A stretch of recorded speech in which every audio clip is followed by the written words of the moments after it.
আসসালামু আলাইকুম প্রিয় দর্শক, অন্য মঞ্চের আলাপচারিতায় আপনাদের সকলকে স্বাগত জানাচ্ছি। সার্জিও গরের সাথে পররাষ্ট্রমন্ত্রী ডক্টর খলিলের বৈঠকের পর তাকে বেশ অগোছালো এবং অস্থির দেখা গেল। সেই বিষয়টা নিয়ে একটু আলোচনা করব। আমরা পররাষ্ট্রমন্ত্রীর সাথে সার্জিও গরের বৈঠকের পর দেখলাম যে সাংবাদিক সম্মেলনে পররাষ্ট্রমন্ত্রী প্রায় কোনো প্রশ্নেরই উত্তর দিলেন না। তাকে জিজ্ঞেস করা হলো যে এইটিপি যেটা করেছে এগ্রিমেন্টস, এটা কম্বাইন্ডলি বলে এগ্রিমেন্টস অন রিসিপ্রোকাল ট্রেড, যেটা ইউনুস নির্বাচনের 2 দিন আগে চুক্তিটা সই করে চলে গেল, সে নিয়ে প্রশ্ন করা হয়েছে। এবং দুটো চুক্তি বহুদিন ধরে মার্কিন যুক্তরাষ্ট্রের সাথে ঝুলন্ত আছে, আকসা এবং জিসোমিয়া। আকসা জিসোমিয়া নিয়ে ভিন্ন কোনো জায়গায় কথা বলা যেতে পারে, সেটা নিয়ে প্রশ্ন করা হলো। এরকম আরো অসংখ্য প্রশ্ন করা হলো খলিল সাহেবকে। তিনি কোনোটারই উত্তর দেননি। অবশ্য তিনি তার পক্ষে একটা যুক্তি দেখিয়েছেন, যেটা ধর্তব্য, যে 1 ঘন্টার বৈঠকে সব তো আর গভীরে যাওয়া যায় না। সেটা মেনে নিলাম। তারপরে তাকে জিজ্ঞেস করা হলো যে ডিফেন্স সংক্রান্ত একটা কোশ্চেনে উনি বললেন যে এটা ডিফেন্স মিনিস্ট্রিতে যাও। আমি বুঝলাম না কেন এই ডিফেন্স সংক্রান্ত প্রশ্নের উত্তর দিতে ডিফেন্স মিনিস্ট্রিতে যেতে হবে। ধরে রাখছি যে সেখানে হয়তো ডিফেন্স সংক্রান্ত কোনো লোক ছিল, অফিসাররা থাকে এইরকম মিটিংয়ে, বা ছিল না। কিন্তু মিটিং তো এটা কি বলে, আমাদের পররাষ্ট্রমন্ত্রী খলিল সাহেবের নেতৃত্বে হয়েছে, তাহলে এটার উত্তর খলিল সাহেবের দিতে অসুবিধা কোথায়? আসলে আমি বলছি না যে উত্তর না দিয়ে উনি কোনো অপরাধ করেছেন, কিন্তু ইয়েটা হলো যে ডিফেন্স মিনিস্ট্রিতে যাওয়া, এটা সাধারণত বিভিন্ন মন্ত্রীদের, হাই অফিসিয়ালদের এটা একটা কৌশল থাকে, বল অন্যের কোর্টে পাঠিয়ে দেওয়ার। কিন্তু এখানে আসলে খলিল সাহেব যে নার্ভাস ছিলেন সেটারই একটা প্রকাশ। আরেকটা প্রশ্ন করা হয়েছিল ওনাকে যে এই যে মিয়ানমারকে যে করিডোর দেওয়ার যে একটা প্রস্তাব, যেটার উদ্যোক্তা খলিল সাহেবই ছিলেন, সেটা সম্পর্কে উনি বললেন যে এটা আপনারা গুজব শুনেছেন। আলোচনা হয়েছে কি হয়নি সেটা ভিন্ন কথা, কিন্তু এটা গুজব কিভাবে হয় খলিল সাহেব? আপনি নিজেই তো, আমি নিজের কানে শুনেছি, আপনি অবশ্য করিডোর বা কিছু কোন শব্দ বলেছিলেন আমার মনে নাই, কিন্তু আপনি তো এটা প্রপোনেন্ট ছিলেন বাংলাদেশে, যে এখানে একটা হিউম্যানিটেরিয়ান করিডোর হিসাবে আপনি একটা করিডোর দিতে চেয়েছিলেন, ইউনুসও দিতে চেয়েছিল। তখন সেনাবাহিনীর এটা বন্ধ করে দিয়েছে, কারণ সেনাবাহিনী আসলে কারোর সাথে যুদ্ধে লাগতে চায় না। সেনাবাহিনী, বাংলাদেশের সেনাবাহিনী তো শুধু বাংলাদেশের বিরুদ্ধে যুদ্ধ করবে। এটা পাকিস্তানের সেনাবাহিনীর চেয়েও আসলে দুঃখজনক পরিস্থিতিতে চলে গেছে। পাকিস্তানের সেনাবাহিনী ইন্ডিয়ানদের সাথে যুদ্ধ করে, আর বাংলাদেশের সেনাবাহিনী কারোর সাথে যুদ্ধ করবে না। ওই জন্য আসলে সেনাবাহিনী ওইটা চায়নি বলে তখন করিডোরটা হয় নাই। তখন তো দিয়েই দিয়েছিলেন খলিল সাহেব, এখন বলছেন যে এটা গুজব। যা হোক, এইভাবে খলিল সাহেব অলমোস্ট প্রতিটা প্রশ্নের উত্তর এড়িয়ে গেছেন, এবং ওনাকে অত্যন্ত নার্ভাস লাগছিল। মনে হচ্ছিল উনি যেখানে মিটিং করেছিলেন সেখানে একটা ভূমিকম্প হয়েছে, কিংবা সেখানে ঝড়, কালবৈশাখীর ঝড় হয়েছে, আর খলিল সাহেব সেখান থেকে বের হয়ে উত্তর দিচ্ছেন।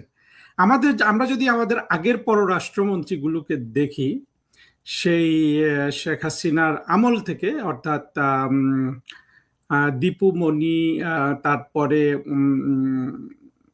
আমাদের দীপু মনি ছিলেন, তারপরে মাহমুদ আলী সাহেব, ডক্টর আব্দুল মোমেন, ডক্টর হাসান মাহমুদ, এমনকি আমাদের অনেক স্মার্ট পররাষ্ট্র প্রতিমন্ত্রী শাহরিয়ার আলম, ইনারা কিন্তু কখনো কেউ দেখে নাই যে সাংবাদিক সম্মেলনে এসে এরকম নার্ভাস হয়ে যায়। আমি কখনোই দেখিনি ইনাদের।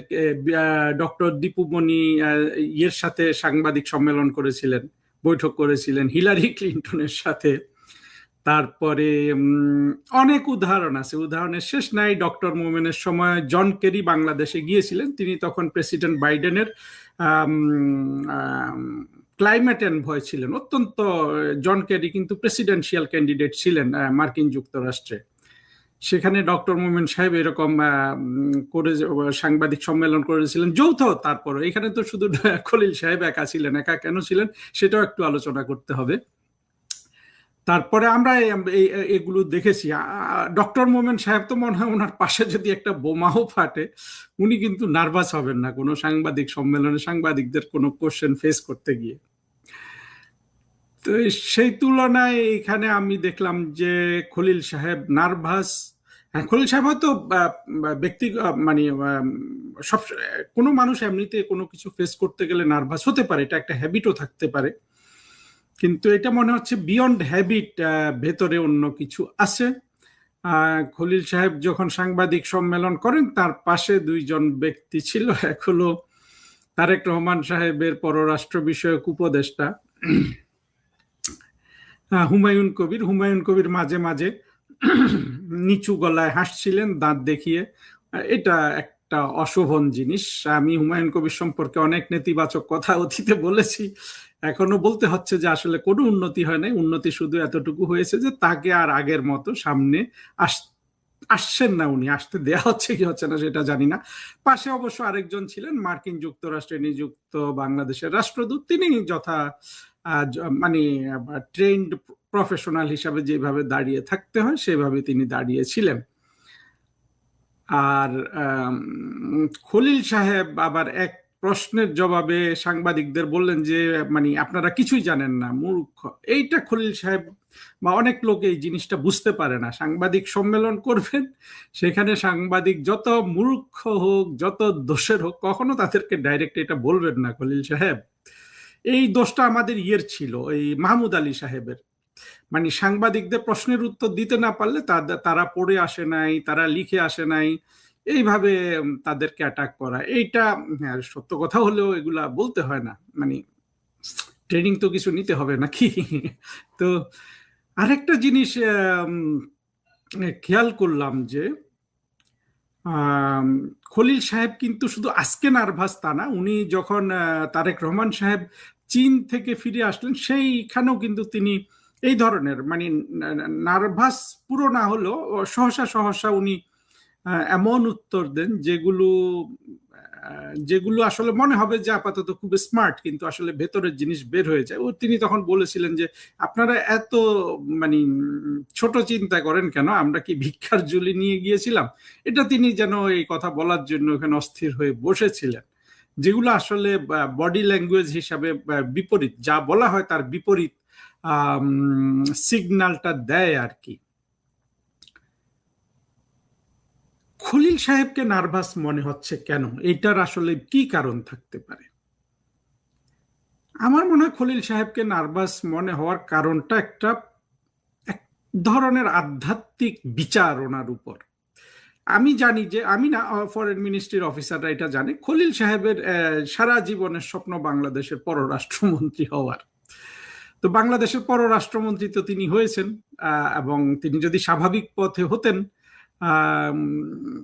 যেমন শামা ওবায়েদ পররাষ্ট্র প্রতিমন্ত্রী হয়েছে অত্যন্ত স্বাভাবিক পথে বলবো, সেই রকম স্বাভাবিক পথে যদি খলিল সাহেব পররাষ্ট্রমন্ত্রী হতেন, আমার মনে হয় তার উপর যে আধ্যাত্মিক বিচারটা চলছে এইটা হয়তো হতো না। কারণ আমি বিশ্বাস করি যে মন্দ পথে কোনো কিছু দখল করলে সেটা সুখকর হয় না। খলিল সাহেব এখন যেটা জানা যাচ্ছে যে, মানে যেটা বোঝা যায়, জানা যাচ্ছে না কারণ সরকারি তরফ থেকে তো কেউ বলছে না যে খলিল সাহেব একটা স্যান্ডউইচড হয়ে আছেন চীন এবং মার্কিন যুক্তরাষ্ট্রের মধ্যে। এবং তাকে তো বিএনপির সমর্থকরাই মার্কিনীদের দালাল, সমর্থক মানে গুপ্ত সমর্থক, অনেকে ইউটিউবার এগুলা গালিগালাজ করছে যে মার্কিনীদের এবং ইউনুসের সাথে তার যোগসাজশ আছে। যাই হোক, তিনি নিজেই জানেন যে তিনি পররাষ্ট্রমন্ত্রীর পদটা যেই পথে দখল করেছেন এটা এক ধরনের ব্ল্যাকমেইলিং এর পথ, অন্যদের চাপিয়ে দেয়া পথ, সমঝোতার পথে উনি একটা বার্গেইন উইনার হিসাবে মানে তিনি পররাষ্ট্রমন্ত্রীর পদে জয়েন করেছেন। অর্থাৎ উনি স্বাভাবিক পথে পররাষ্ট্রমন্ত্রী হন নাই। এখন যখন তিনি বিভিন্ন সমস্যা মোকাবেলা করছেন, এটাই হয় যে আপনি যদি কারো দয়া দাক্ষিণ্যে কোনো পদ গ্রহণ করেন, আপনাকে যারা দয়া করেছে আপনি তাদের কিন্তু সার্ভেন্ট হয়ে গেলেন। খলিল সাহেবের অঙ্গভঙ্গি, মুখভঙ্গি, নার্ভাসনেস, আমি আবারও বলছি স্বাভাবিকভাবে একটা মানুষ নার্ভাস হতে পারে। আমি যেমন ব্যক্তিগতভাবে খুবই নার্ভাস মানুষ, কিন্তু এই কি বলে যে মানে তাই বলে সব জায়গায় কি আমি নার্ভাস? উনি এই জায়গায় নার্ভাসনেস দেখাচ্ছেন, এটা আমি মনে করি যে উনি আসলে না পারছেন ওনার নিয়োগকর্তাদের নিড ফুলফিল করতে, না পারছেন সরকারের নিড ফুলফিল করতে, এই ধরনের একটা দোটানায় আছেন। আর মূলত উনি তো মার্কিন যুক্তরাষ্ট্রের নাগরিক, মার্কিন যুক্তরাষ্ট্র সম্পর্কে উনি অনেক কিছু জানেন, সেটাই বোঝা গেল এই সাংবাদিক সম্মেলনে। উনি যা কিছু বলছেন সেগুলো মার্কিন যুক্তরাষ্ট্রের তথ্য, বাংলাদেশের তথ্য সেখানে তেমন কিছু নাই। আমি ধরে ধরে ওগুলা বলছি না, কারণ খলিল সাহেবকে উনি তো আমার ব্যক্তিগত শত্রু না। ওনার চেহারা সুন্দর, যে কোনো চেহারা সুন্দর, সুন্দর কথা বলে, এই ধরনের লোককে সবাই পছন্দ করে, আমিও পছন্দ করি। সুতরাং খলিল সাহেবের সাথে তো ব্যক্তিগত শত্রুতার কিছু নাই, কিন্তু তিনি যে পদ্ধতিতে বাংলাদেশের পররাষ্ট্রমন্ত্রীর পদ দখল করেছেন সেইটার একটা খোদাই গজব আমার মনে হচ্ছে তিনি এখন ভোগ করছেন। এবং একই সূত্রে বলবো যে দেখেন, এই যে সার্জিও গরের যে বাংলাদেশে ভিজিট চলছে, এটা নিয়ে প্রচুর জল্পনা কল্পনা, অনেক ধরনের কথা হচ্ছে যে তিনি এসছেন ভারত বাংলাদেশের মধ্যে মধ্যস্থতা করতে, তিনি এসছেন চীনের বিরুদ্ধে তারেক রহমানের সরকারকে ধমক দিতে, তারপরে নানান জিনিস চলছে। এখন কোনটা সত্য কোনটা মিথ্যা কেউ কিন্তু জানাচ্ছে না। এবং এই ভিজিটে এমনকি মার্কিন যুক্তরাষ্ট্রের তরফ থেকে এখন পর্যন্ত আসলে কিছুই প্রকাশ করা হয় নাই। শুধু সার্জিও গর নিজে একটা টুইট করেছেন যেখানে তিনি বলেছেন যে বাংলাদেশে এখন মার্কিনীরা ভ্রমণ করবে, সেখানে ব্যানটা তুলে দিয়েছেন। মার্কিন যুক্তরাষ্ট্র পশ্চিমারা এগুলা হরহামেশা দেয়, এইসব তাদের নাগরিকদের উপর ভ্রমণ মানে কি বলে ট্রাভেল ব্যান, আবার এগুলা তুলে নেয়, সাবধান করে দেয়। এইগুলা মুড কি, এটাতে বাংলাদেশের খুশি হওয়ার কি আছে না আছে? আর মার্কিন যুক্তরাষ্ট্র থেকে তো কেউ বাংলাদেশ সফর করে না ব্যবসা বাণিজ্য বা এই ধরনের ছাড়া। পর্যটনের জন্য তো আসলে হয়তো বছরে 1-2 জন 3 জন 5 জন সফর করতে পারে। তো এই ব্যান তুলে দিলে কি না তুলে দিলে কি, গর সাহেব যদি আসেন বাংলাদেশে তো এখানে তো ব্যানের কিছু নাই। হ্যাঁ, সারা এই যে ওয়াকার বাহিনী তো ওনাকে প্রতিরক্ষা দিবে পুরো, দরকার হইলে যেভাবে ইয়েকে দিয়েছিলেন তারেক রহমানকে ওয়াকার বাহিনী দিয়েছিল সেই 300 ফিট রাস্তায়। তো এটা আসলে সিগনিফিক্যান্ট কিছু না, কিন্তু এছাড়া আর কোনো তথ্য কোনো তরফ থেকে জানানো হচ্ছে না। এবং এটাই কিন্তু বোঝা যায় যে যেসব জল্পনা কল্পনা হচ্ছে, একদিকে জল্পনা কল্পনার ডালপালা যেমন বৃদ্ধি পাচ্ছে, তেমনি সরকারটা যে স্বস্তিতে নাই, সরকারটা যে ওই ওই জিনিসটাই বয়ে বেড়াচ্ছে, যে এই যে এটিপি, যেটা যে agreement on reciprocal trade, ART sorry, এইটা করে যে দেশটা আসলে মার্কিন যুক্তরাষ্ট্রের কাছে বিক্রি করে দেওয়া হয়েছে, সেই মানে সেই করাতের উপর বসে তারেক রহমানকে কিন্তু বাংলাদেশ চালাতে হচ্ছে। সেখান থেকে বের হয়ে আসার কোনো রাস্তা তারেক রহমান সরকার যে পাচ্ছেন না, এইটাই আমরা দেখি। এর আগে যদি আমরা দেখেন, কেন বলছি এই কথা সেটার বলার জন্য এটা বলছি যে দেখুন, এর আগে ভিক্টোরিয়া নুল্যান্ড নামে একটা আন্ডার সেক্রেটারি এসেছিল প্রেসিডেন্ট বাইডেনের সময়। তখন কিন্তু তিনি সাংবাদিক, এই ভিক্টোরিয়া নুল্যান্ড আন্ডার সেক্রেটারিকে অনেকে ক্রেডিট দেয় যে বিভিন্ন দেশে মানে পূর্ব ইউরোপে এই যে বস ছিল ডোনাল্ড লুর, পরে অবশ্য ভিক্টোরিয়া নুল্যান্ড নিজে পদত্যাগ করছিল, সেগুলো ভিন্ন ইতিহাস। উনি বাংলাদেশে এসেছিল, আমাদের ফরেন সেক্রেটারি মাসুদ বিন মোমেন একসাথে সাংবাদিক সম্মেলন করেছেন, যৌথ সাংবাদিক সম্মেলন। তারপরে ক্যারি সাহেব এসেছিল, মোমেন সাহেবের সাথে যৌথ সাংবাদিক সম্মেলন হয়েছে। কিংবা এরও আগে, অনেক আগে হিলারি ক্লিন্টন এবং আমাদের তখনকার পররাষ্ট্রমন্ত্রী দীপুমণি একসাথে যৌথ সাংবাদিক সম্মেলন করেছেন। এখন সার্জিও গোর এখানে ঢাকায় আসলেন, উনি তো একজন বড় হত্যাকর্তা। সার্জিও গোর আপনারা জানেন যে ওনার বর্তমান বয়স মাত্র 40, কিন্তু তিনি প্রেসিডেন্ট ট্রাম্পের বড় ছেলের ঘনিষ্ঠ বন্ধু হয়ে গেছেন। এবং প্রেসিডেন্ট ট্রাম্পের সাথে তার কিন্তু ভালো সখ্য, মানে ট্রাম্পের সাথে তার ইকুয়েশন খুব ভালো। এবং সার্জিও গর যখন রাষ্ট্রদূত হিসাবে নিয়োগ পান ভারতে, সেখানে অবশ্য দেখেন মার্কিন যুক্তরাষ্ট্র তাদের রাষ্ট্রদূতগুলোকে কত সুন্দর করে একটা বিদেশে পাঠায়, আমাদের কিন্তু এসব ব্যবস্থা নাই। প্রত্যেকটা রাষ্ট্রদূতকে একটা করে শপথ পড়ানো হয়। সার্জিও গরকে শপথ পড়িয়েছিলেন কিন্তু সেই দেশের ভাইস প্রেসিডেন্ট, প্রেসিডেন্ট ট্রাম্পের যিনি ভাইস প্রেসিডেন্ট আছেন। আর আমাদের ঢাকায় যে রাষ্ট্রদূত আছে ক্রিস্টেনসেন, তাকে শপথ পড়িয়েছিল এমনকি ইয়েও না, তাদের পররাষ্ট্রমন্ত্রীও না, তার নিচের একজন। সাধারণত এই শপথগুলো পররাষ্ট্রমন্ত্রী বা সেক্রেটারি অফ স্টেট পড়ায় আর কি। তো সেদিক থেকে বোঝা যায় যে সার্জিও গোর অত্যন্ত গুরুত্বপূর্ণ, তার বয়স যাই হোক না কেন। তো তিনি পররাষ্ট্রমন্ত্রী খলিলের সাথে বৈঠক করেছেন, তো দুইজনকে একসাথে হাজির করতেন আপনারা, তাই না? দুইজন একসাথে সাংবাদিকদের সাথে কথা বলতো, সেটা কিন্তু করতে দেওয়া হয় নাই। কেউ না কেউ বলেছে যে, অথবা মার্কিনিরাই হয়তো চায় নাই যে তারা সাংবাদিকদের ফেস করবে। এগুলো কিন্তু দেখেন জনমনে যেসব সন্দেহ ঘনীভূত হয়ে আছে সেগুলোকে কিন্তু সত্যতা প্রদান করে। সত্য কথা হলো যে আপনার একদম ঢাক ঢাক গুড় গুড়। যদিও ফরেন মিনিস্ট্রির ফেসবুকে লিখেছে যে এটা ফ্যামিলিয়ারাইজেশন ভিজিট, তো মানে পরিচিতিমূলক হয়েছে, তো কি হয়েছে? পরিচিতিমূলক হলে তো আরো বেশি দুইজনকে নিয়ে আসতেন, তাই না? দুই দেশকেই বলছি, মার্কিন যুক্তরাষ্ট্রকেও বাংলাদেশকেও, যে খলিল সাহেব আর সার্জিও গর যদি পাশাপাশি দাঁড়িয়ে সাংবাদিক সম্মেলন করতেন তখন আমরা বুঝতাম। কিন্তু একজনকে কিন্তু পিকচার থেকে আলাদা করে দেয়া হলো, এবং তিনি কোথাও মানে কোনো জায়গায় কোনো কাগজ এখন পর্যন্ত বের হয় নাই। কক্সবাজার যাবে, মার্কিনিরা আসলেই কক্সবাজার যায়, সেগুলো নিয়ে পরে কথা বলবো। কিন্তু বর্তমানে যেটা দেখলাম এই পর্যন্ত, তাতে আসলে তারেক রহমানের সরকারের, বিশেষ করে মনে হচ্ছে যে পররাষ্ট্রমন্ত্রী খলিল সাহেবের পার্সোনাল স্টেকটা অনেক বেশি, উনি অনেক বেশি বিধ্বস্ত, উনি অনেক বেশি নার্ভাস। এটা কিন্তু দুয়ে দুয়ে চার যদি যোগ করেন আপনি নানান কনক্লুশন হতে পারে। আমার কনক্লুশন এটাই বলে, আমি যেহেতু খুব এইসব মানে কল্পনা বেশি দূর বিস্তৃত করতে পারি না, সেটা হলো যে আর সেটা তো আসলে দর্শকদের, আমার বন্ধুরা যারা এই ভিডিওগুলা শুনেন তাদেরকে ধোঁকা দেয়া, সেটা হলো যে আসলে যেটা আমরা সবাই জানি, এই যে খলিল সাহেব মার্কিন যুক্তরাষ্ট্রের হয়ে বাংলাদেশে ঢুকেছেন, মার্কিন যুক্তরাষ্ট্রের নাগরিক হিসাবে তিনি জাতিসংঘে মানে বাংলাদেশের নাগরিক হিসাবে, মার্কিন যুক্তরাষ্ট্রের নাগরিক হিসাবে তো উনি দুটোই তো। এই 1 বছরের জন্য সভাপতিত্ব করবেন, আসবেন যাবেন, যে কোনো ক্রাইসিসে প্রথম সুযোগে তিনি কিন্তু মার্কিন যুক্তরাষ্ট্রে পালিয়ে যাবেন। মার্কিন যুক্তরাষ্ট্রের আশা তিনি পূর্ণ করতে পারুন বা না পারুন, কিন্তু ভবিষ্যতে কঠিন বিপদে পড়বে তারেক রহমানের সরকার এবং দল হিসাবে বিএনপি এবং এনসিপি জামাত, যারা আসলে মার্কিন যুক্তরাষ্ট্রের সাথে সংযুক্ত হয়ে 2024-এর জঙ্গি উত্থান ঘটিয়েছে এবং পরবর্তীতে কোনোভাবেই আর তাদের যে ফরেন রিলেশনস গুলো মেনটেন করতে পারছে না। না ভারতের সাথে যুদ্ধ চালিয়ে যাচ্ছে, হ্যাঁ, সবাইকে দেখিয়ে যাচ্ছে, চোখে চোখ রেখে কথা বলছে।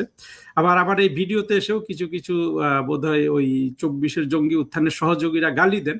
আমি বলি যে ভাই গালি দিয়েন না, আমি যে বক্তব্যটা রাখি সেখান থেকে কোনো কথা আপনার অপছন্দ হলে, দ্বিমত হলে, সেটা অন্তত বলে গালি দেন, শুনে তো মানে সেটা তো করেন না আপনারা। যা হোক, খলিল সাহেবের শাস্তি তো হয়েই যাচ্ছে। আমি দৃঢ়ভাবে বিশ্বাস করি 24-এর জঙ্গি উত্থান যারা ঘটিয়েছে, বাংলাদেশের যারা সর্বনাশ করেছে, তাদের সবার একে একে আমরা বাংলাদেশেই শাস্তি দেখতে পাবো। দাদা, আমাদের বাংলাদেশে তো এখন আপনার এই যে ককরোচের মতো আমেরিকান ডিপ্লোম্যাট, তারপর আপনার সিআইএ এর সাবেক কর্মকর্তারা গিজ গিজ করছে, কোনো স্পেস নেই, বাতাস ঢুকার স্পেস নেই। তো হঠাৎ করে এত লোকজন কেন, আমেরিকান এত লোকজন বাংলাদেশে কেন, এবং এটা কারণ কি? এটার দুটো কারণ।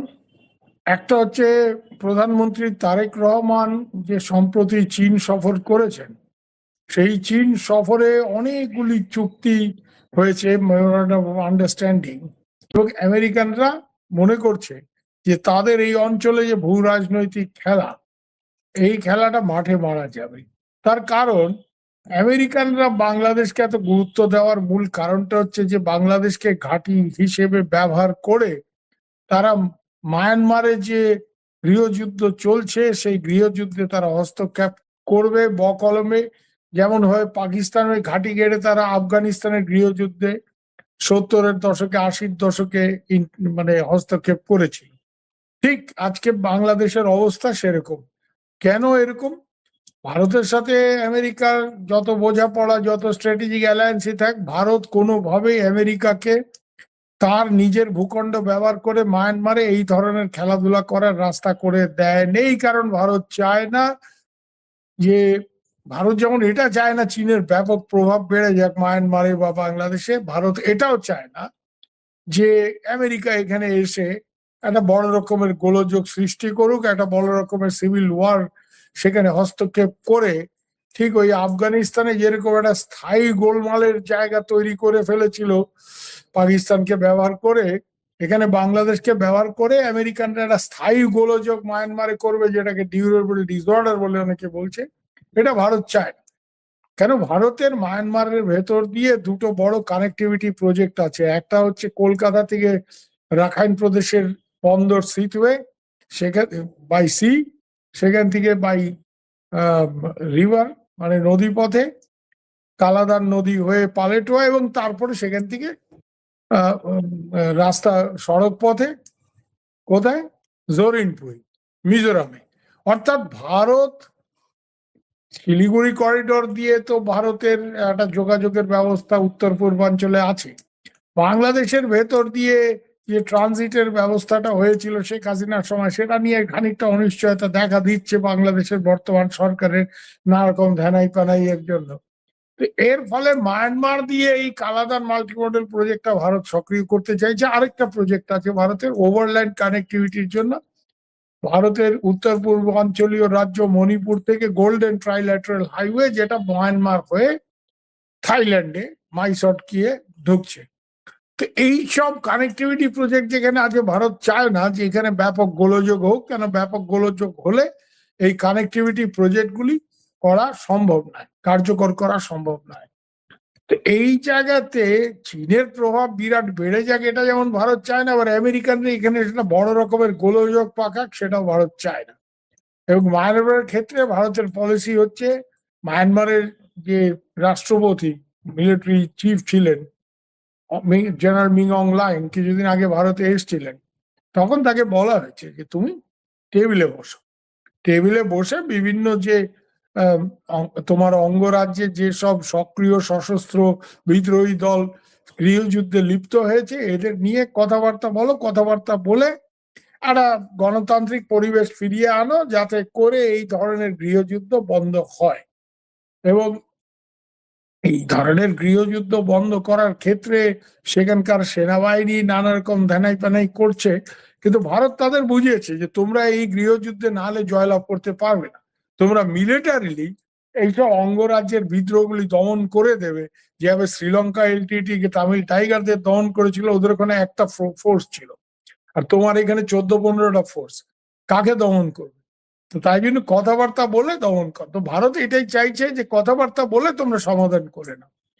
তো এই জায়গাতে আমেরিকার সাথে ভারতের কোনো রকম মিল নেই। তুমি প্রথমেই যেই কথাটা মানে বলেছো যে ভারতের সাথে কি আমেরিকার এই ব্যাপারে, একদম মায়ানমার আর বাংলাদেশ নিয়ে ভারত আর আমেরিকা দু আলাদা মেরুতে। কেন? আমেরিকা চাইছে এখানে বাংলাদেশের ভূখণ্ড ব্যবহার করে একটা গোলমাল তারা পাকাবে, মায়ানমারে গৃহযুদ্ধটা আরো ত্বরান্বিত করবে, এবং সেখানে পারলে মায়ানমারে কয়েকটা রাষ্ট্র সৃষ্টি করবে।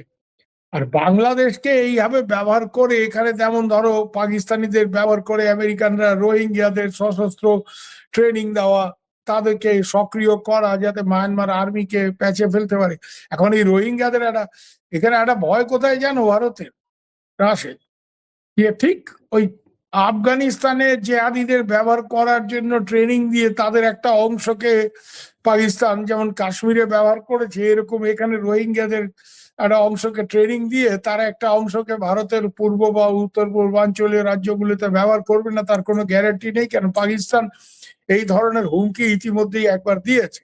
তাদের যে ফিল্ড মার্শাল না ফিল্ড মার্শাল তুমি কি বলবে, কেন যুদ্ধে তো উনি পারেন না, কিন্তু ওই আসিম মুনি কিন্তু ট্রাম্প সাহেবের খুব বন্ধু লোক। ট্রাম্প সাহেব তাকে দেখলে খুশি হন। সে ট্রাম্প সাহেবের হাতে বালুচিস্তানের সব রেয়ার আর্থ ফার্থ তুলে দেবে, যদিও বালুচিস্তানে একটা বিরাট গৃহযুদ্ধ চলছে, বা পাকিস্তানের অন্য অনেক জায়গাতেই। তো সেইভাবেই এখানেও আসিম মুনির বলেছে যে next time we hit India from the east. তো ইস্টে এই মিয়া কি করে ভারতকে হিট করবে? ন্যাচুরালি বাংলাদেশকে ব্যবহার করে একটা কিছু গোলমাল পাকানো তাদের পরিকল্পনা রয়েছে। তো ফলে এইসব নানা কারণে ভারত বাংলাদেশে আমেরিকার যে খেলা, এবং এখন যে আমেরিকান ডিপ্লোম্যাটরা ওখানে এই যে সার্জিও গোর গেছে, যে ভারতে ওদের রাষ্ট্রদূত এবং পুরো দক্ষিণ এশিয়ার দায়িত্বপ্রাপ্ত, উনি কিন্তু মনে রাখবে যে উনি আমেরিকার প্রফেশনাল ফরেন সার্ভিস অফিসার না, উনি ট্রাম্পের বাডি, অর্থাৎ ট্রাম্পের দোস্ত, বন্ধু মানুষ। তাকে এখানে দিয়েছে, ট্রাম্পের খাস লোক।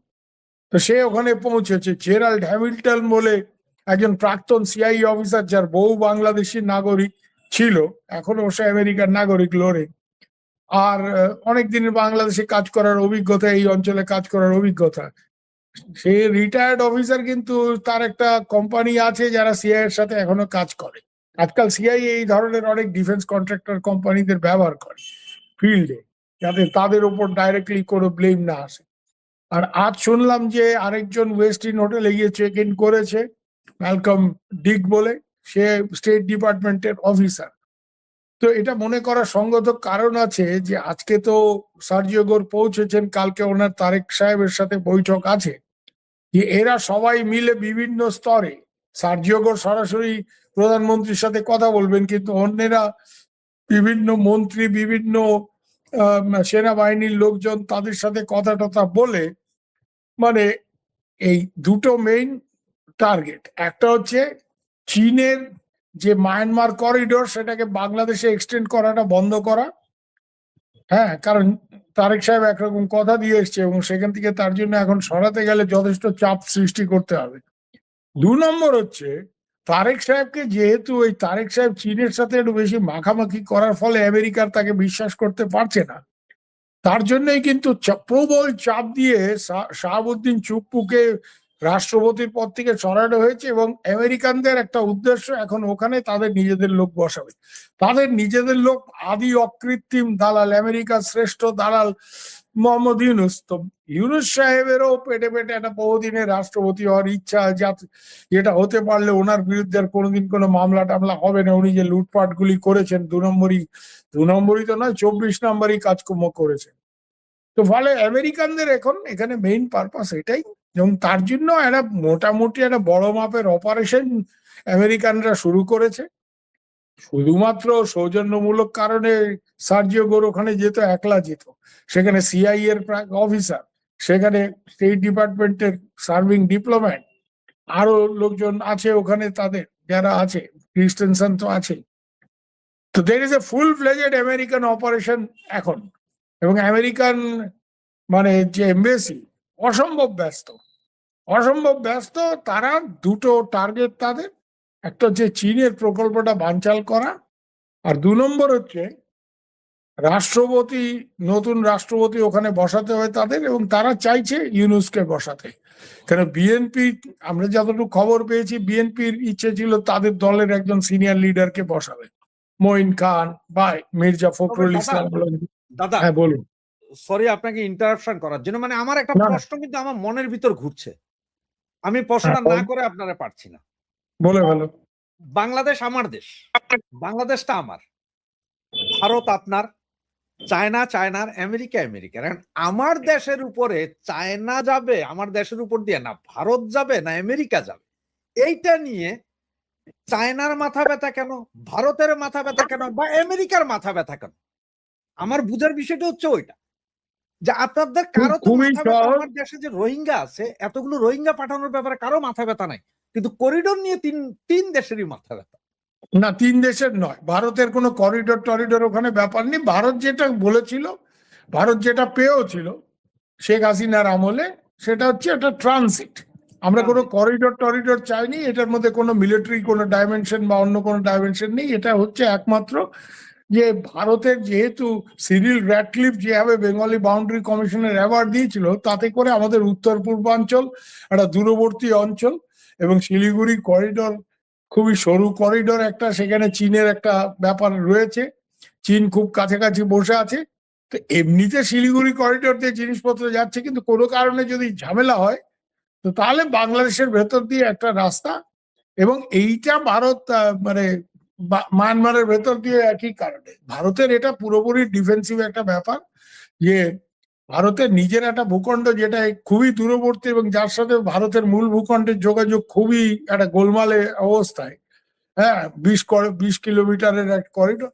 তো বাংলাদেশের ভেতর দিয়ে ভারত একটা ট্রানজিট এর পথ, দ্যাট ইজ নট করিডোর। এখানে আমেরিকা যেটা চাইছে রাখাইন করিডোর, সেই রাখাইন করিডোর ব্যবহার করে চিটাগাং কক্সবাজার অঞ্চল থেকে ওইখানে বন্দরে মালমূল নামিয়ে বিভিন্ন গেরিলা গোষ্ঠীকে ব্যাপকভাবে মায়ানমারে সেই সব রসদ সাপ্লাই দেওয়ার জন্য রাখাইন করিডোর চাইছে।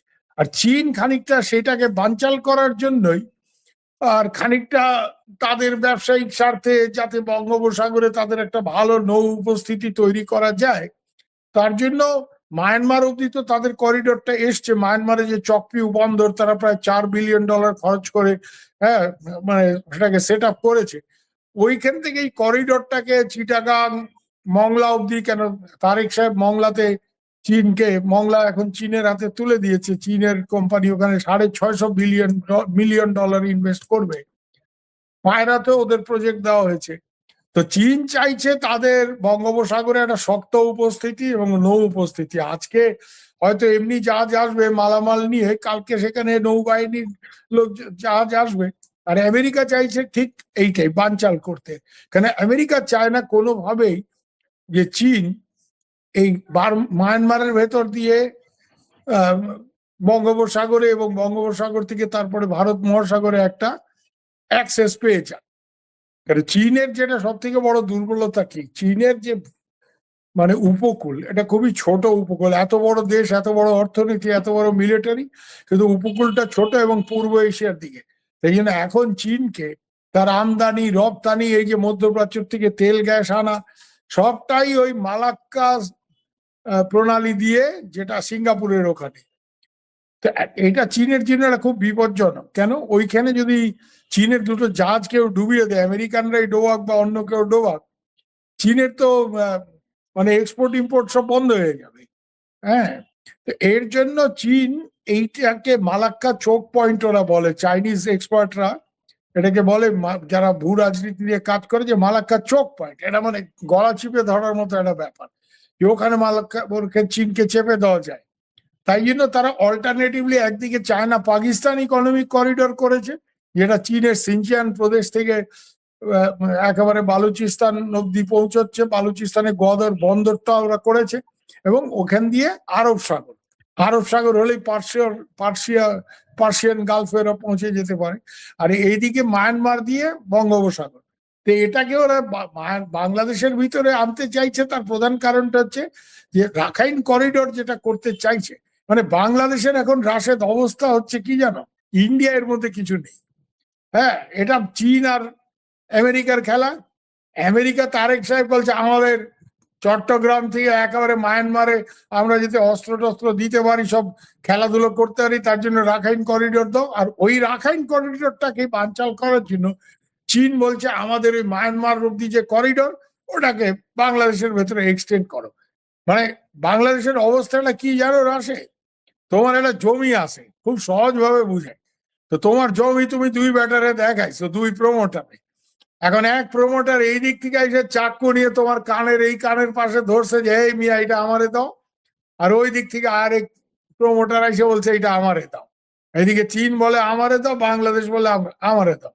এখন তারেক সাহেব সাম রাখবে না কুল রাখবে, চীনকে খুশি করবে না আমেরিকাকে খুশি করবে। ইন্ডিয়ার এখানে কনসার্নটা কোথায় জানো, ইন্ডিয়া কোনো সময় চায় না যে তার সীমান্তের কাছে বিধে কোথাও এই বড় বিগ পাওয়ারদের একটা মারামারি হোক।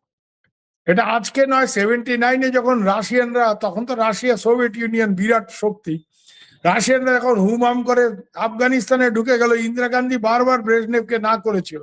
আমাদের সাথে সোভিয়েত ইউনিয়নের সম্পর্ক ভালো ছিল, যে তোমরা এখানে ঢুকো না। এবং ইন্দিরা গান্ধী একটা কথা আমাদের এক সিনিয়র সাংবাদিককে বলেছিলেন, উনি আমার বস ছিলেন পিটিআই তে, যে winter comes can spring be far behind. শেলির একটা কবিতা আছে, ইংরেজ কবি। হ্যাঁ, তার মানে শীত আসলে তো বসন্ত আসবে, বা বসন্ত আসলে শীত আসবে। তার মানে কি রাশিয়া ঢুকেছে এখানে, আমেরিকা চলে আসবে এখন। এটা ভারত কোনো সময় চায়নি যে এই পাকিস্তান আফগানিস্তান আফ পাক রিজন যেটাকে বলে, এখানে রাশিয়া এবং আমেরিকার একটা বিগ পাওয়ার রাইভেলরি হবে। কেন, তার ফল আউট তো আমরা পেয়েছি। তার ফল আউটটা কি? কাশ্মীরে গোলযোগ ওটা বেড়েছে। পাকিস্তান ওই আফগানিস্তানকে ব্যবহার করে ওদেরকে 50টা জিহাদি ওখানে ট্রেন করে যেত, 50টা কাশ্মীরের জন্য। ঠিক এখন এখানে পাকিস্তানিরা এইভাবে রোহিঙ্গা টোহিঙ্গা এখানে ব্যবহার করবে। বাঙালি জেহাদিও তারা তৈরি করার চেষ্টায় আছে। পাকিস্তানের রাষ্ট্রদূত হঠাৎ করে গত 1 মাসে 3-4টে ঢাকার এতিমখানায় কেন যাচ্ছে ভাই? He wants to recruit suicide bombers. নাহলে হঠাৎ করে পাকিস্তানিদের বাংলাদেশের এতিমদের জন্য একেবারে প্রাণ উবলে পড়ছে মনে করার তো কোনো কারণ নেই। এবং পাকিস্তান আমেরিকা এরা সবখানে গোলযোগ সৃষ্টি করে, গন্ডগোল সৃষ্টি করে। হ্যাঁ, তারা গৃহযুদ্ধ, টেরোরিজম এগুলি সব ছড়ায়।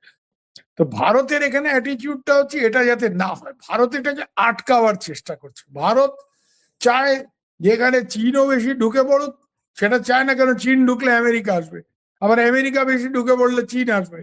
তো ভারত চায় যে আলটিমেটলি ভারতের জন্য আইডিয়াল সিচুয়েশন কি জানো? এটা আমি খুব দায়িত্ব নিয়ে বলছি, যে চীন আমেরিকাকে আটকে দিলে, আমেরিকা চীনকে আটকে দিলে, এই দুজনের মারামারিতে তারেক ভয় পেয়ে গিয়ে বা পিছিয়ে আসলো যে না, কেউই ঢুকবে না, থাক, কাউকে লাগবে না। হ্যাঁ, চীন কিছু ইনফ্রাস্ট্রাকচার প্রজেক্ট সেটা করতে তো ভারতের আপত্তি নেই, কেন শেখ হাসিনা ভারতের আদি অকৃত্রিম বন্ধু।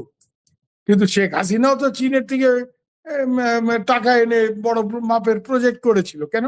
এটা ভারত জানে, যেটা শেখ হাসিনা ভারতকে বুঝিয়েছিল যে আমার দেশে অর্থনৈতিক উন্নয়ন হলে আমার দেশের লোকজনের চাকরি থাকবে, কাজকর্ম থাকবে, তাহলে তারা জেহাদের পথে যাবে না, যেটা পাকিস্তানে হয়েছে। তো তোমাদের যেহেতু অত টাকা পয়সা নেই, অর্থাৎ ভারতের নিজের উন্নয়নের জন্য প্রচুর টাকা দরকার, তো তাহলে টাকা কার কাছে আছে? চীনের কাছে। তো আমাকে চীন থেকে টাকা আনতে হবে আমার উন্নয়নের জন্য, সেটা ভারত বলেছে ওকে ফাইন। তো এটা নিয়ে ভারতের সমস্যা নেই। কিন্তু চীন এখানে এসে স্ট্র্যাটেজিক প্রজেক্ট করবে, আর সেখানে সেটা আটকাবার জন্য আমেরিকা ঢুকে এখানে গোলযোগ সৃষ্টি করবে। এখানে আমেরিকা বললো আমাকে সেন্ট মার্টিন দাও, আমাকে ওই উখিয়ার থেকে একেবারে রাখাইন করিডোর দিয়ে দাও। আর রাখাইন করিডোর যখন প্রথম ইউনূস সাহেবের আমলে, ইউনূস সাহেব তো একেবারে গদ উনি রাজি, গুটেরাসও বললো এসে, ইউএন সেক্রেটারি জেনারেল। ওয়াকার সাহেব তখন একটা হুঙ্কার দিয়েছিলেন ব্লাডি করিডোর টরিডোর বলে। কিন্তু এখন তো যা দেখছি, ওয়াকার সাহেব আমেরিকানদের লাইনে পড়ে গেছে। হ্যাঁ, তো এই জায়গাতে তুরস্ক, পাকিস্তান, আমেরিকা মিলে একটা বড় রকমের গোলযোগ সৃষ্টি করছে, নতুন জেহাদের প্রস্তুতি। আর মায়ানমারের গৃহযুদ্ধে হস্তক্ষেপ চীনকে আটকাবার জন্য, চীন তাদের আটকাবার জন্য পাল্টা খেলা খেলছে। এই যে বিগ পাওয়ার রাইভেলরি একেবারে আমাদের দোরগোড়া, এটা ভারত কোনো সময় ভালো চোখে দেখে না। তো ভারতের উদ্দেশ্য অন্য কিছু না, ভারত এখানে কোনো করিডোর টরিডোর চায় না। ভারত যেটা ট্রানজিটের রাস্তা শেখ হাসিনার আমলে, সেটা যাতে অক্ষুণ্ণ থাকে, সেটা অক্ষুণ্ণ থাকলে ভালো কথা, না হলেও কিছু করার নেই। কিন্তু ভারত একটা জিনিস কোনো সময়, তার সিকিউরিটি কনসার্ন, যে এখানে এই ধরনের এই গৃহযুদ্ধ পাল্টা, এরা কিছু লোককে ট্রেনিং দেবে, তার কিছু লোক এখানে ইন্ডিয়াতে ঢুকে পড়বে, এখানে গন্ডগোল করবে। আসিম মুনির অলরেডি বলেছে will hit India from the east. ভারতের মেইন কনসার্নটা সিকিউরিটি, আর ভারত চায় এখান থেকে একটা কানেক্টিভিটি, যে আমি তোমার মানে তোমার উঠানের উপর দিয়ে আমি আমার মেয়ের বাড়িতে যাই। না, আমি যেটা বুঝতে পারলাম যে ভারত যেটা চায় সেটা হচ্ছে, যেমন আমাদের 3 বিঘা করিডোর, ভারতীয় ভূমির উপর দিয়ে আমাদের একটা রাস্তা এটা গিয়েছে। খুব সহজ ব্যাপার ভাই, আমার মেয়ের বাড়িটা তোমার উঠানের পাশে, আমি তোমার উঠানটা ব্যবহার করে আমার মেয়ের বাড়িতে যাইতে চাই, নাহলে আমাকে অনেকটা ঘুর পথে আসতে হবে। এখন দাদা, আপনার টোটাল কথায় আমি যেটা বুঝলাম একটা জিনিস, যে এখন আমাদের অবস্থায় শ্যাম রাখি না কুল রাখি, গরিবের বউ সকলের ভাবি হয়ে গেছে। আমেরিকা চাই করিডোর, চায়না চাই করিডোর। এখন আমাদের দেশের সরকার তো একটা কথা বলতে পারে যে বাবারে তোমাদেরকে করিডোর দিব, কিন্তু যে আগে এই 15 লক্ষ রোহিঙ্গাকে তার দেশে ফেরত পাঠাইতে পারবা সে corridor. Very good, very good. পারে না তো সেটা তারেক সাহেব বা খলিল সাহেব সাহস করে চীনকে বলতে পারবে, কিন্তু চীনের প্রচন্ড ইনফ্লুয়েন্স আছে। ভারতের তো সেরকম কোনো ইনফ্লুয়েন্স মায়ানমারের উপরে নাই, ওরা আসছে ওদের প্রধান।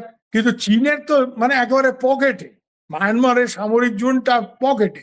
তো এটা চীনকেই বলা উচিত যে বাবা তোমরা একটু আমাদের এই 15 লক্ষ রোহিঙ্গাকে ফেরত নেওয়ার ব্যবস্থা করো। আর চীনেরও কিন্তু এটা ভালো, এটা চীনের জন্য দরকার, কেন এরা যতক্ষণ বাংলাদেশে আছে এদের আমেরিকা, পাকিস্তান, তুর্কি ব্যবহার করে নতুন করে আবার বার্মিজ আর্মির বিরুদ্ধে ব্যবহার করার চেষ্টা করছে।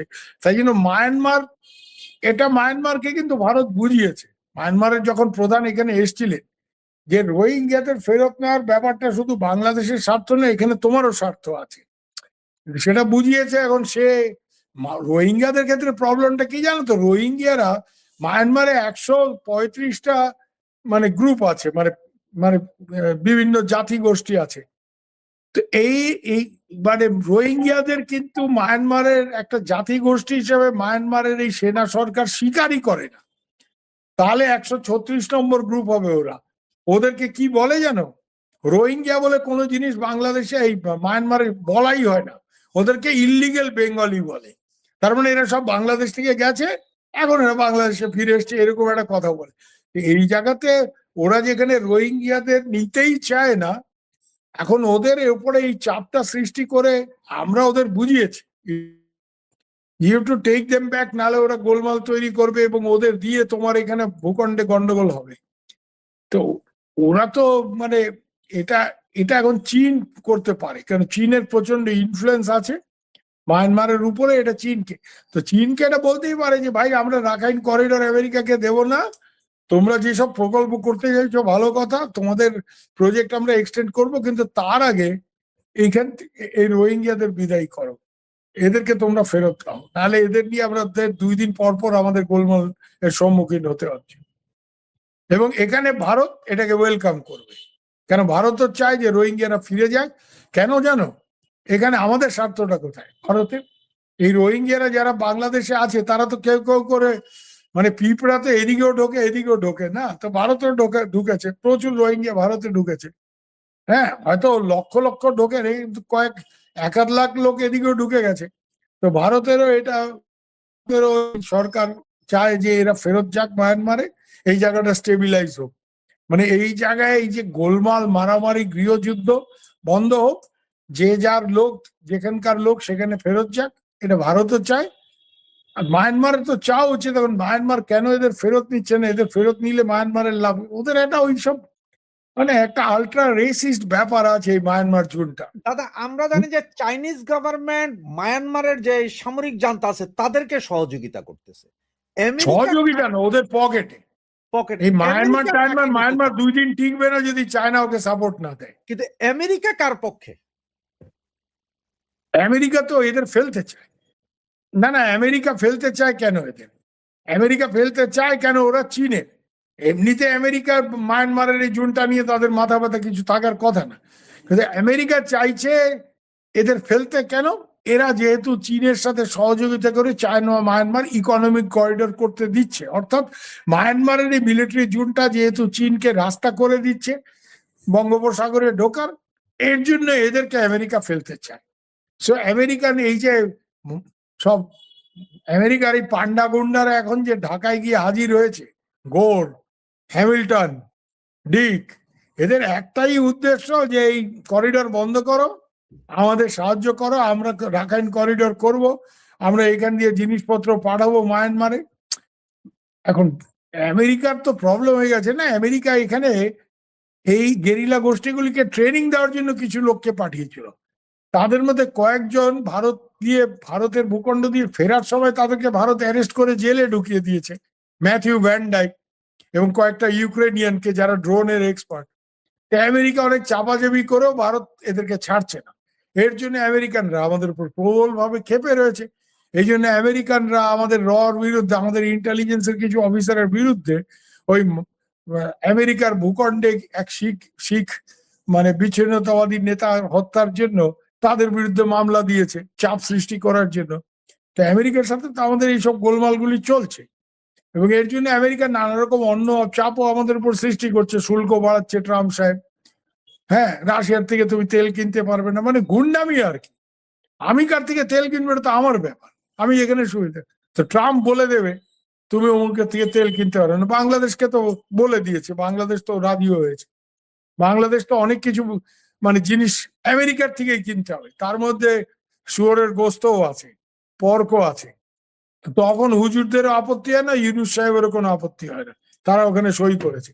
তো এনিওয়ে, এখানে ব্যাপার যেটা হচ্ছে যে ভারত এই জায়গাটা খুব আশঙ্কার জায়গা মনে করছে, যেভাবে আমেরিকা উঠে পড়ে লেগেছে এখানে একটা গোলমাল পাকানোর জন্য, এবং আমেরিকা মায়ানমারের সেনা সরকারকে বিপদগ্রস্ত করা এবং আরাকান প্রদেশকে একটা স্বাধীন প্রদেশ করতে চাইছে। কেন আরাকান যদি আমেরিকার সাহায্যে স্বাধীন প্রদেশ হয়ে যায়, মানে রাখাই, তাহলে আর ওখান দিয়ে চীন বঙ্গোপসাগরে ঢুকতে পারবে না। মানে খুব বড় রকমের একটা ভূ রাজনৈতিক খেলা, যার একদম কেন্দ্রবিন্দুতে এখন বাংলাদেশ। বেলুচিস্তান আজাদ, আমরা বলি বেলুচিস্তান, ওরা বলে বালুচিস্তান আজাদ। আয় শিবায় বালুচিস্তান আজাদ। এই গানটা আপনারা বেশ কিছুদিন যাবৎ শুনতে পাচ্ছেন। স্পেশালি এই গানটা বেলুচিস্তানের স্বাধীনতাপন্থীদের উজ্জীবিত করার জন্য এই গানটা গাওয়া হয়েছে। তাহলে আমরা শুনি আগে যে গানটা কেমন। বেলুচ ভাষায় এই গানটা এত সুন্দর সুর, আপনি যারা শুনেননি তারা শুনে দেখে নেবেন। শুধু লিখবেন আয় শিবায় বা আয় নম শিবায় বালুচিস্তান আজাদ, ইংরেজিতে লিখে সার্চ দেবেন ইউটিউবে, আপনি পেয়ে যাবেন। আপনাদের শোনাই, গানের কলিগুলো শোনাই। খুব বড় গান না, কিন্তু অসাধারণ একটি গান। এখন শোনেন। আয় শিবা বেলুচিস্তান আজাদ। আজাদ, আজাদ মানে বেলুচ, আজাদ মানে আজাদ, স্বাধীন। ওম নম শিবায় বেলুচিস্তান আজাদ। হিংলাজে মাত কৈলাসে প্যার, হিংলাজেতে মাত কৈলাসে প্যার, খোয়ে স্মারক থাই নাম ঘিসিত, খোয়ে স্মারক থাই নাম ঘিসিত, হিঙ্গলায়াপ থাই পাতশো দিত, মারকানা খাক বাসমা বুসিত। খোয়ে স্মারক থাই নাম ঘিসিত, হিঙ্গলায়াপ থাই পাদ সিদিট, মারকানা খাক বাসমা বুসিত। বালোচাই দিল থাই দামান গারিত, আই শিবা বালুচিস্তান আজাদ। আই শিবা বালুচিস্তান আজাদ। ওম নম শিবায় হিংলাজে মাত কৈলাসে প্যার। ওম নম শিবায় হিংলাজে মাত কৈলাসে প্যার। মারা গার্দান চান্দান এ মাত, মারা গান্দান চান্দান এ মাত, ডাম্বারে তাং আসমানে রাহ। ডাম্বারে তাং আসমান মানে দাম, দাম মানে এখানে ডমরু, ডাম্বারে তাং আসমানে রাহ। সিন্ধি চা মার্কানে খোদায়ে হক, শিরকা চান্দানে খোদায়ে হক। ওম নম শিবায়, জয় মহাদেব। আয় শিবা, আয় শিবা বালুচিস্তান আজাদ। আয় শিবা বালুচিস্তান আজাদ। ওম নম শিবায়। আজাদ, আজাতে সাপ আজাতে রোজ, আজাতে সাপ আজাতে রোজ, মানে সাপ হলো রাত আর রোজ হলো সাপ হলো রাত, রোজ হলো দিন। আজাতে রাজ আজাতে রোজ, মানে এই দিন স্বাধীন, এই রাত স্বাধীন। হিংলাজে মাত থাই পুত্রা সোচ, হিংলাজে মাত থাই পুত্রা সোচ, তানাবে রাক্স বালোচে জামিন, তানাবে রাক্স বালোচে জামিন। ওম নম শিবায়, জয় ভোলানাথ। আয় শিবা বালুচিস্তান আজাদ। আয় শিবা বালুচিস্তান আজাদ। ওম নম শিবায়, জয় শিব শঙ্কর। আয় শিবা বালুচিস্তান আজাদ। হিংলাজ আমাত কৈলাসে প্যার, আয় শিবা বালুচিস্তান আজাদ। আয় শিবা বালুচিস্তান আজাদ। জয় মহাদেব, জয় মহাদেব। আয় শিবা বালুচিস্তান আজাদ। তাদের এই গানটা আপনি দেখবেন, সুরটা অসাধারণ। এর ভাবার্থ একটা জানাই, কারণ আমি তো বালুস্তার পারি না, যেটুক ঘেটে শব্দার্থ অনুবাদ করে যেটুক বুঝেছি আর কি, ভুল হতে পারে, তবু আমি বলতেছি কি কি সেখানে। তারা এখানে বলতে, আর বাংলা অর্থ তো যে মানে ভগবান শিবকে তারা প্রার্থনা করতে, সেখানে বোঝাচ্ছে, কেউ কেউ বলেছে, আসলে তা না। এখানে বলেছে যে বিষয়টা এরকম হবে যে হে শিব, এখানে বলেছে মোটামুটি, আরে এখন ওষুধ খাইনি, দেখছেন ভুলে গেছি কেমনি রোগ ভালো হবে। এখানে বলেছে যে এসো হে শিব আমাদের বালুচিস্তান, আমি আমার ভাষায় আমার মতো করতেছি, ভাবার্থ করেছি, অর্থ না। এসো হে শিব, বালুচিস্তান স্বাধীন হয়ে যাক। ওম নম শিবায়, এটা তো বুঝতেই পারছেন। শিবাকে আহ্বান করতেছে, ভগবান শিবকে আহ্বান করতেছে, প্রার্থনা করতেছে। হিংলাজ মাতা কৈলাসের প্রিয়তম। হিংলাস, কেউ কেউ এটা নদী বলেছে, কেউ অঞ্চল বলেছে, আসলে হিংলাজ মাতা একটা মন্দিরও আছে আবার। এখানে অনেকে গুলিয়ে ফেলবেন। হিংলাজ নদীরও নাম, হিংলাজ মাতা আবার একটা মন্দিরের নাম আছে। সেই নদীর নামে মন্দির, মনে করেন যমুনা একটি নদীর নাম, আবার যমুনা মন্দির এরকম। পদ্মা একটি নদীর নাম, আবার পদ্মা মন্দির এরকম। তো হিংলাজ মাতা কৈলাসের প্রিয়, পছন্দের। তোমার নামে প্রতিটি মানে হিংলাজের মন্দির বা হিংলাজ নদীর কথা বলতেছে, যে তার নামে, হিংলাজে তার নামে প্রতিধ্বনিত হচ্ছে সারা দেশ। হিঙ্গলের ভূমিতে, হিঙ্গলের মাটিতে তোমার পদচিহ্ন রয়েছে, পায়ের চিহ্ন রয়েছে, কদম রয়েছে। কার? ভগবান শিবের। হে বালুচদের হৃদয় রক্ষক, মানে এখানে ভগবান শিবকে বলা হচ্ছে, হে বালুচদের হৃদয়ের। কেউ বলেছে একটা অর্থ কখনো রক্ষক হয়, কখনো ভালোবাসার আসনও বোঝায়, দুইটাই। বলতে আহ্বান করেছে শিব তুমি নেমে এসো, ভগবান শিব তুমি নেমে এসো, বেলুচিস্তান স্বাধীন হোক। ভগবান শিব তুমি নেমে এসো, বেলুচিস্তান স্বাধীন হোক। হিংলাজ মাতা হচ্ছে কৈলাসের প্রিয় স্থান। তারপর হচ্ছে আমাদের কণ্ঠে, মানে বালুচদের কণ্ঠে চন্দনের সুগন্ধ। বালুচদের কণ্ঠে চন্দনের সুগন্ধ, বালুচদের পথ আকাশের দিকে প্রসারিত। তারা কোনো বাধা মানবে না। এখানে ওরা বলছে আমাদের, আমি একটু বোঝানোর জন্য বলছি, ওই অর্থের হচ্ছে আমাদের, কিন্তু সেখানে আমি বালুচদের বললাম আর কি। এবং প্রসারিত বলেছে যে বালুচদের কণ্ঠে চন্দনের সুগন্ধ, বালুচদের পথ আকাশের দিকে প্রসারিত, প্রশস্ত। সিন্ধু থেকে মাকরান, স্থানের নাম। সিন্ধু থেকে মাকরান পর্যন্ত এটা সত্য এক, ওই যে হক বলছে, যেটা আক্রানে হক। এখানে বলেছে যে একই সত্যে একই, এখানে ভগবান শিবকে বলতে চাইছে সে একক, বুঝেছে? হক মানে সত্য বা এক। ওম নম শিবায়, জয় মহাদেব। হে শিব, বালুচিস্তান স্বাধীন হয়ে যাক। হে ভগবান শিব, বালুচিস্তান স্বাধীন হয়ে যাক। তারপরের শেষের অংশ আছে যে স্বাধীনতার সূর্য, স্বাধীনতার সকাল, স্বাধীনতার সূর্য, স্বাধীনতার দিন উদিত হোক, মানে সামনে আসুক। স্বাধীনতার আলো সর্বত্র ছড়িয়ে পড়ুক, সব জায়গায় ছড়িয়ে যাক। হিংলাজ মাতার সন্তানরা জেগে উঠুক। নদীর সন্তান বা মন্দির, যেটাই আপনি বোঝেন, সম্ভবত এখানে নদী বুঝিয়েছে।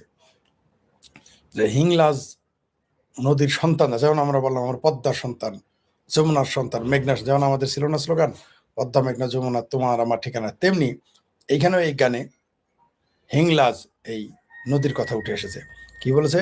যে স্বাধীনতার হিংলাজ মাতার সন্তানেরা জেগে উঠুক, বালুচদের ভূমিতে শিবের তাণ্ডব নৃত্যের মাধ্যমে জয় ধ্বনিত।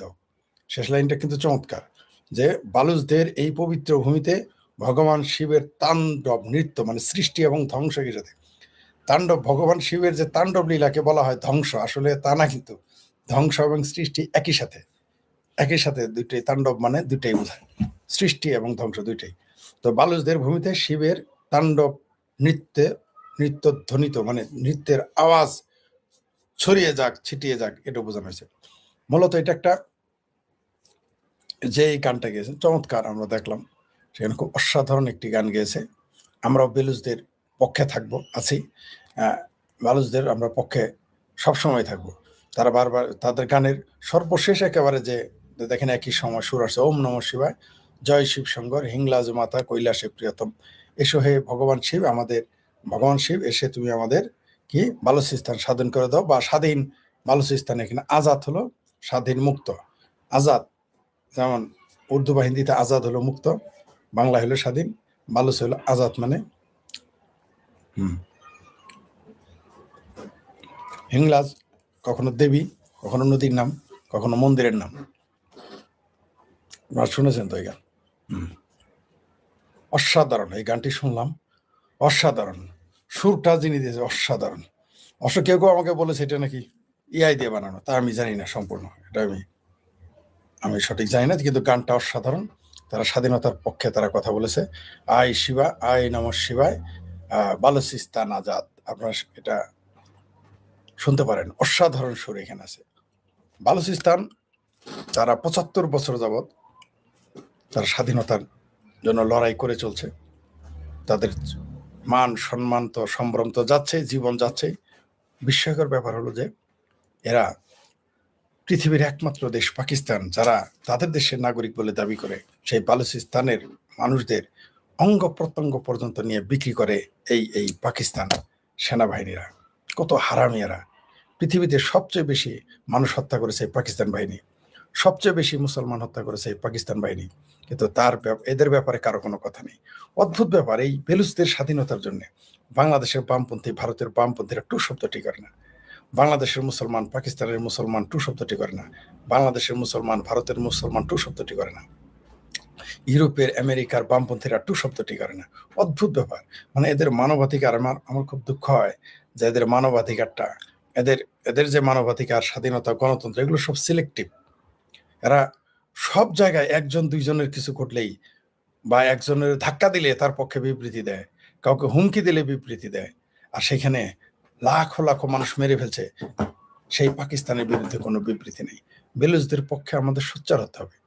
আপনি বেলুচদের পছন্দ করেন না করেন, তাদের স্বাধীনতার প্রতি আপনার শ্রদ্ধাবোধ থাকতে হবে। বাংলাদেশের মুসলমান এবং বাংলাদেশের বামপন্থীরা আমরা কাশ্মীরের মুসলমানদের জন্য খুবই চিৎকার চেঁচামেচি করতে দেখি। অবশ্য পাকিস্তান অধিকৃত কাশ্মীর হলে তারা আবার সেটা আবার তখন চেঁচামেচি করেন না। তারা কেবল ভারত এবং ইসরায়েলে মুসলমানদের কিছু হলো কিনা সেই ব্যাপারে তারা সব সময় তটস্থ থাকে। সেইখানে বদবায়ুতে যদি মুসলমানদের গন্ধ হয়, তাহলে মনে করেন বিবৃতির সীমা নেই। বাংলাদেশের মুসলমানেরা বাইতুল মুকাররম গরম করে ফেলে, মসজিদের প্রান্ত। বামপন্থীরা কখনো পল্টন, কখনো শাহবাগ চত্বর গরম করে ফেলে মানবাধিকারের জন্য, কিন্তু বেলুচদের জন্য তারা কোনোদিন আজ পর্যন্ত আমি দেখিনি। আমি যখন থেকে রাজনীতি বুঝি না, যখন থেকে আমি রাজনীতি আসি নাই, যখন আমি কিশোর, তখন থেকে আজ পর্যন্ত আমার এই বয়সে কোনোদিন শুনি নাই বেলুচদের জন্য, বেলুচদের স্বাধীনতার জন্য, বেলুচদের ভাষার জন্য, বেলুচদের গণতান্ত্রিক অধিকারের জন্য টু শব্দটি কোনো বামপন্থীরা তো করেই নাই, কোনো মুসলমান পর্যন্ত করে নাই। অদ্ভুত ব্যাপার, পাকিস্তান আর্মিরা যখন মুসলমান মারে তখন তাদের জন্য আর কারো প্রাণ কাঁদে না, না বামপন্থীদের না মুসলমানদের। এটা আমি বিস্ময়কর ভাবে আমার এই বয়স পর্যন্ত আমি দেখে আসতেছি। এমনকি এই যে এখনো প্রকাশ্য এইভাবে মানুষ মেরে ফেলতেছে, হাজার হাজার মানুষ, লাখো মানুষ মেরে ফেলতেছে, তাদের সম্ভ্রমহানি ঘটাচ্ছে, কিন্তু সেই বেলুচদের পক্ষে, সেই বালুচদের পক্ষে কেউ কথা বলে না। কেন বলে না? কারণ তাদের মানবতা এবং তাদের ইসলাম প্রেম, মুসলমান প্রেম সবগুলোই সিলেক্টিভ। আপনারা এই গানটি দেখবেন, এই গানটি দেখার মাধ্যমে তাদের আপনি সমর্থনও করবেন। আমি এখানে গানটি দেখাইতে পারলাম না এই জন্য যে একদিকে আমি টেকনোলজিতে দুর্বল, আরেকদিকে আমি কপিরাইট পড়ে যেতে পারে, সেই জন্য এই গানটা আমি আপনাদের এখানে দেখাতে পারলাম না। আপনারা ইউটিউবে সার্চ দিবেন, সার্চ দিলে পাবেন আই শিবায় বা আই নমঃ শিবায় বা আই শিবায় বালুচিস্তান আজাদ, ইংরেজিতে লিখে ইউটিউবে সার্চ দিবেন, এই গানটা শুনতে পারবেন। অসাধারণ একটি গান, অসাধারণ। আমি গান গাইতে পারি না, বলে গান গেয়ে আপনাদের শোনাতাম, কারণ আমার কণ্ঠ ভালো না। আর গানের যদি কণ্ঠ ভালো না থাকে, যত সুন্দর গানই হোক সেটা নষ্ট হয়ে যাবে। তাই সেটা আপনাদের আমি শোনাতে পারলাম না বলে দুঃখিত। কিন্তু যারা গান গাইতে পারেন মিউজিক ছাড়া, যদি শুধু খালি কণ্ঠে বালুচিস্তান আজাদ এই গানটা আপনারা রিপিট করেন, যাদের কণ্ঠ ভালো, তারা চাইলে আমাকেও দিতে পারেন।